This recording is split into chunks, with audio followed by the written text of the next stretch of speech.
Alright,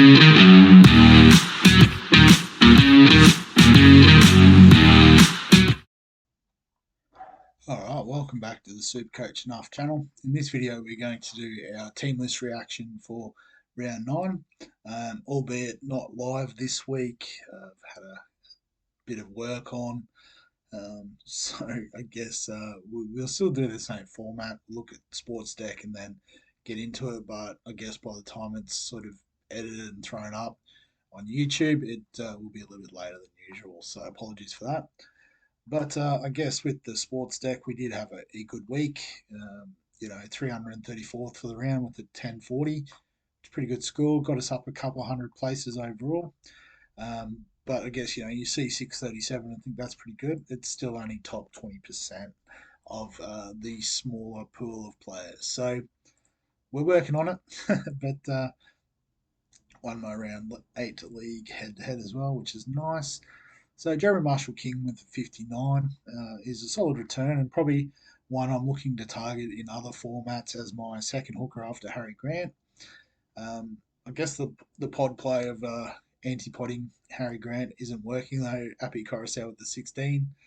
And I think Harry Grant did score quite well this week. So maybe one to move on, but still a bit unsure about how New South Wales are going to line up for the Origin. I would imagine that Coruscant is probably still the front runner for the 9 jersey, but I guess it depends how Madge Maguire wants to go with that. So we don't have to panic trade him just yet. We'll just wait and see. Payne Haas with the 67, so an awesome return for him. Terrell May, get the Mays confused, with an 18. So again, bit of minutes madness with Robbo. Don't know what he's going to do week to week, but I guess we do have Curran that we can bring in and we can just sort of reassess perhaps if we want to look at other areas of the team. And the second row we had Jermaine Hopgood with a 51, which is solid. Finny Fuiaki with a 62, which is really pleasing. He's making some good cash. And Morgan Smithies with a 39, so made a little bit more money. May have peaked in price now, but averaging 50 is pretty good. Covers around 13, 14 buys, so he's not going anywhere anytime soon. And Britton Nicola with a 61, so really good contribution from him. But obviously the star of the show was Nicho Hynes, so I'm guessing everyone that scored more than me had Nicho Hynes as captain. 132 is ridiculous, particularly given how low the scores seem to be in Sportsdeck Dream Team compared to Fantasy and Supercoach. But SJ, Cleary, Galvin, all getting past 50, so really, stack the halves, but seems to be where most of the points are, so I think that's been a good move. Kale Hero with a 57 is awesome. Tamari Munn with a 37 is starting to sort of peak price a bit, but definitely not a trade. Ethan Strange with the 15. Can see he's playing this week, but we may look to trade out. And then on the bench we had Tommy Turbo with the 35, Paps with the 52, Teddy with 59. So a bit underwhelming from Tommy, but the other boys doing well, and obviously missing out on Trey Fuller's 74, stung a bit. And James Schiller for 28, and looks like we haven't seen team list yet, but looks like he is out. So I guess I could do trades, but I might give away some of the trading options for this week. But I'm thinking, if Ethan Strange is still in, we may have to trade out of him. And then after that, it may depend where Salmon's been named. It says he's starting. There was a bit of talk about Preston coming in. But I guess as well, something like a Curran in for May will happen there. But I think, we'll definitely use 2 trades this week. Try to save the last boost, but I can definitely see a world where we can use that this week. Maybe upgrade Appy Coruscant or something like that. But let's get stuck into the team lists. And Rabbitohs Penrith first of all. So Jai Gray named a fullback again, but I believe this will be his 3rd game before Latrell comes back next week. So probably not one to trade in. Jacob Gagai is on his third game as well, and probably a better target for us. Bottom dollar, dual position. Maybe a little bit of job security given Tane Milne's going to miss a couple of weeks. Um, AJ might be a couple of weeks away. He's definitely not a long term play. But if you are looking for a downgrade in the centre wing this week, I think you can go Jacob Gagai rather. Whiten and Tass in the centres. Other than that, it looks pretty much the same. Same. And for the Penrith Panthers, looking pretty strong. Taruva named again on the wing, so there was a bit of talk about Alamotti might have unseated him. So maybe just one to watch. They do play the first game, so if Alamotti's a late in, he may be a potential trade-in option as well. Does have a nice break-even in Supercoach, I know. I haven't looked at his fantasy break-even, but could be an interesting play if he does get that wing spot again. I can see Mav Guy. I think that'll be his second game as well. So maybe one to put on the watch list as a buy coverage downgrade type pick. But I guess we'll just have to wait and see on Origin teams and the like. What do we got? Sea Eagles, Raiders. So Albert Hopewadi at fullbacks jumped out straight away. I'll go the reverse order here. Um, so Kotrick in as well. So it looks like they've been Chevy Stewart and um, James Schiller, which is interesting. Um, have to have a bit of a closer look at Albert Hopewadi if he's playing fullback. Um, Forward pack, so Elliot Whitehead back. So it looks like Sasangi's dropped the 18th man. So for those who went on him, I guess that hasn't quite worked out, but we were sort of suggesting Elliot Whitehead was probably going to come back this week. So for the Seagulls, um, so interestingly, they've named DC. Maybe they're challenging his charge. Or did he get off? I don't really know. I'll have to look into that. But Olakuatu's out. So I don't know what's happened there. I'll have to see what's going on. But they've got Jake Arthur in the 19, so I guess if they do challenge and he fails, Jake Arthur will just slot in the 7.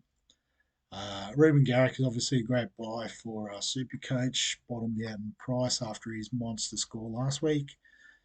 Other than that, looks very much the same as usual. So a couple of interesting ones there for the Raiders. Broncos Roosters. So the Broncos looks like Ezra Mam's back. Looks pretty full in terms of their starting team. So no changes there, I think, other than Mam. Oh, Selwyn Cobbo as well. So I didn't realise he didn't play last week, but there you go. Yeah, so pretty strong Broncos team. And for the Roosters, very much looking the same as usual. Connor Watson in the 13 is different. So what's happened to Victor Radley? He's just been dropped in the 22. Interesting call there. Siwa Wong on the bench for those that held. So I guess Connor Watson will sort of play the relieving hooker role as well. So 4 forwards on the bench there. What's happened there? They just dropped him. Oh, so he's coming back from a hamstring injury. Who's been playing 13 then? I have no idea. That's how well I'm going. But that's okay. All right, Bulldogs, Tigers. So the Bulldogs look the same as what they have been. So it looks, yes. Oh, Kurt Mann back in the 13. So nice to have him back. Jacob Preston named in the 22. So maybe a touch and go sort of deal to come back this week. I'd imagine if he is back, that maybe Salmon will drop back to the bench and maybe Hayward will make way. He has been playing that sort of hooker type, lock type role. Um, unless I guess maybe they sort of want to use him as the halves and back cover, and obviously then Blake Taff will make way there. And then for the Tigers, so Ella Mallow gets another go. I think that's his second game, so no need to rush in there. Maybe wrong on that, don't quote me. Galvin's still crushing it. Fainu named on the edge again. I don't think he set the world on fire last week, so not a a rush to get on there. But other than that, it looks very much the same as last time. Matamua, the only player out, apparently.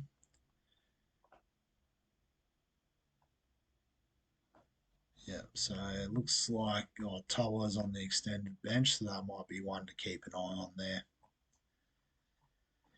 Titans and the Storm. So Titans looks pretty much the same as what they. Oh, Phil Sammy would be back, I suppose. That looks different. Um, Other than that, Cleese Haas back to the bench. Isaac Liu starting. I don't know if that's been what they've been doing. Um, yeah, so I guess Fafita starting, but could come off the bench again. Seems to be what they're doing.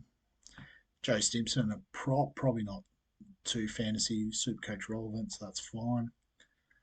And the Storm, so Tyron Wishart named on the wing, which is pretty interesting. I thought they had a bit more depth in their outside backs. There you go. And Bronson Garlic coming in for him on the bench by the look of it. So I guess those that brought in Wishart when Munster and Hughes were out. Although in saying that, his break even and stuff is probably reset now, so not really relevant. Moving on. Cowboys, Dolphins. So the Cowboys, Vilea coming into the centres seems to be a bit of a poison chalice, but yeah, he was okay at the Warriors. Nothing too fancy, but maybe change of scenery, change of coach might do the business. So definitely a watch for Supercoach. Don't know if you'd go him in fantasy. Better options, I think, this week. But forward pack looks the same. So, well, Highland Lukey's back, so that might affect Fini Fuiaki and his minutes going forward. So we might get one more sort of price rise out of him, and then we might have to trade him on. For the Dolphins, so let's just have a look. So no Hammer. So Trey Fuller, could be cheapie of the week. The question is, do we want to trade out our gun fullbacks for a bottom dollar? And I guess the sort of caveat is he's probably not quite as locked in as Dream Buller was last year. But for those that missed out last year, they may be very tempted to get on this year. But other than that, it's very similar looking team. Um, Nothing too much exciting there, I don't think. Knights and Warriors. So Armstrong gets another crack at fullback. Um, Other than that, team looks pretty settled. There was a bit of chat about Tom Jenkins covering, I think, Marzu on the wing, but Marzu's name, so we'll take that as he's in. And for the Warriors, backline looks the same. Maybe Montoya is filling in for someone, is he? No. And the forward pack, Catewell back in, I think, is the change there, which is good to see. So Layban back to the bench, probably not worth worrying about. Sharks Dragons on Sunday, are they? So Sharks sort of unchanged. Talakai still on the bench, so Eero still good to go. Dragons, not sure. There's nothing jumps out as being interesting there. Moses Sully out, but I think Ravalawa or Tuipulotu is replacing, and Lomax into the centres. So, yeah, none of them are particularly relevant, I would have thought. So, yeah, so I guess nothing really different to what we expected. Maybe, I guess, the most relevant fantasy super coach sort of news is the Raiders. So, Hopewadi at fullback, Kotrich in. So, I guess just going back to the sports deck, if you've got Chile, you can probably trade him out. Um, Ethan Strange as well as named, but we'll have a high break even. Yeah, but obviously we'll talk about all the fantasy relevant options in the, and Super Coach in the tops, chops, traps, and slaps videos coming out tomorrow. We'll obviously do our round previews, get them out Thursday. so that we can look at what everyone else is doing, and then maybe more or less importantly, depending on your slant, what I'm doing with my team. But yeah, other than that, if you've got any questions, comments, thoughts, feel free to add them below the video. Um, like the video if you enjoy this sort of content. Like I said, it wasn't live this week, so I do apologise, but do the best I can. Subscribe for all the fantasy sports content on the channel, and other than that, we'll catch you in the next one.